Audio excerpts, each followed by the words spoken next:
I've already had to film this twice because both times the audio to my video has just disappeared.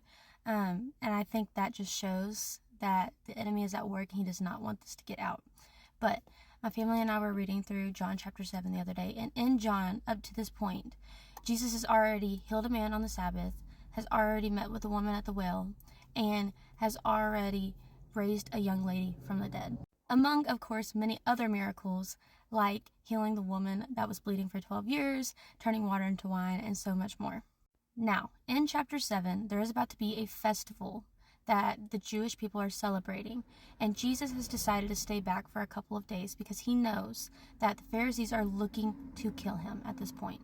When he finally does decide to go, it says in verse 30 that at this they tried to seize him, but no one laid a hand on him because his hour had not yet come.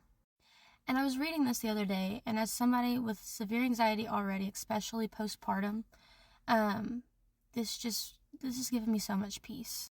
Every time that I scroll on social media, every time I look at the news, every time I read something nowadays, a headline or anything, it's full of evil, it's full of darkness, it's full of fear, especially this last week. This last week has been a lot. It's been heartbreaking. But this verse has given me so much comfort and peace. As somebody who struggles to even fall asleep or go to work for fear of what would happen to her family, I need you to hear this. There is no doubt to any of us that our world is full of fear and sin and evil. Evil. But what we should also never doubt is that God's plan is so much greater than man's. So much greater. And we cannot override God.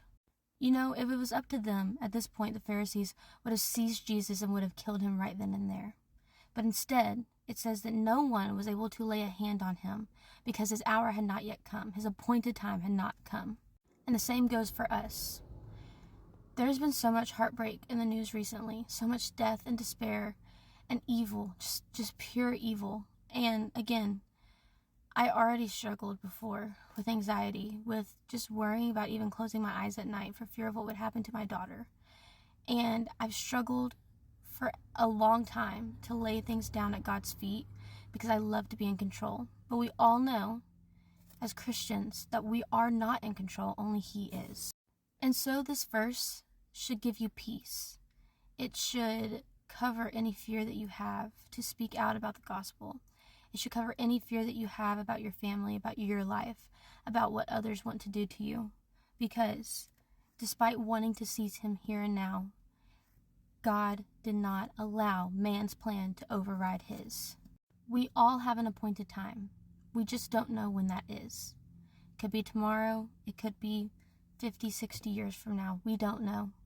And we don't necessarily always know why some people get to live longer, why some people get to have more of an impact, why some people are chosen to stay here on this earth longer or shorter times. But what we do know is that our God is a good and loving and kind God with a perfect plan for each and every one of us, and we don't have to fear other human beings. We don't have to fear anything else because God's plan is ultimately going to prevail. I keep saying it, but it's so true. So hopefully this encourages you to still step out in faith, to not be afraid to speak the truth, to not be afraid of man, but rather give over any fear, any anxiety, any stress to God. Lay it at His feet and trust that His plan is way better than ours could ever be, and that anything that happens, He has the good ready to put into the situation. He can work it all for good, even if we don't understand. Hope you guys have a great rest of your day. God bless.